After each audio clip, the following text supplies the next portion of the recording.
In the bustling city of Lagos, where life moved fast and dreams burned bright, there lived a young woman named Amara. Amara was beautiful, intelligent, and full of life. She had a smile that could light up the darkest room and a heart that overflowed with kindness. To everyone who knew her, she was a gift, an angel in human form, but behind her radiant smile, Amara carried a secret. For months, she had been fighting a terminal illness. The doctors had done all they could, but her condition was beyond saving. At just 27, Amara knew her days were numbered. The news shattered her, but what broke her heart the most was her fiancé, David. David was the love of her life. A hard-working man who adored her more than anything. They were supposed to get married in 6 months, build a family, and grow old together. How could she tell him that their dreams would never come true? Amara made a decision. She would not tell David about her illness, not yet. She wanted his last memories of her to be filled with joy, not sorrow. And so, in the quiet hours of the night, she began to write. Letter after letter, Amara poured her soul onto paper. In each one, she shared her love, her fears, her dreams, and the secrets she had never voiced. She wrote about the first day she saw him at a youth conference, how her heart skipped when he smiled. She wrote about her moments of weakness, her silent prayers, her gratitude for his love. And in her final letters, she confessed the truth about her illness, asking him not to grieve forever, but to live, love, and be happy again.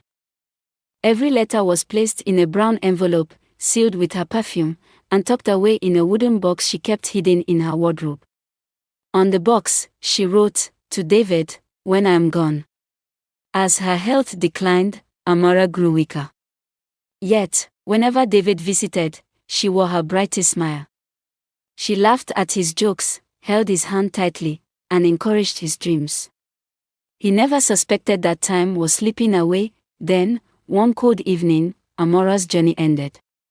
She passed quietly in her sleep, her face peaceful as though she were only resting. David's world collapsed the moment he heard the news. The woman he was about to marry, the woman he had planned his life around, was gone forever. Days turned into weeks, and David struggled to breathe through the pain. His once vibrant life became an ocean of emptiness. Until one day, Amara's elder sister visited him, holding a wooden box. "She wanted you to have this," she said softly, tears in her eyes. David's hands trembled as he opened it. Inside were dozens of envelopes, each neatly written in Amara's handwriting.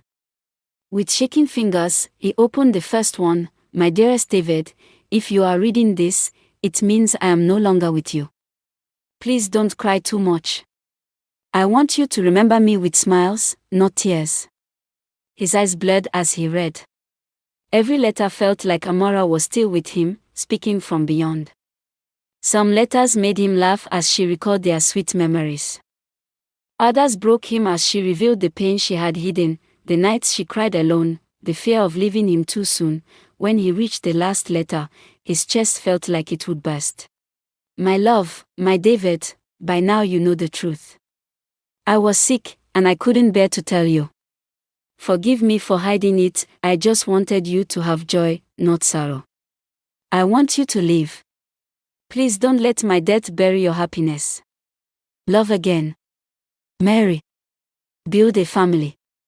And whenever you smile, know that I am smiling with you, even in heaven. Forever yours, Amara." David clutched the letter to his chest, tears streaming uncontrollably.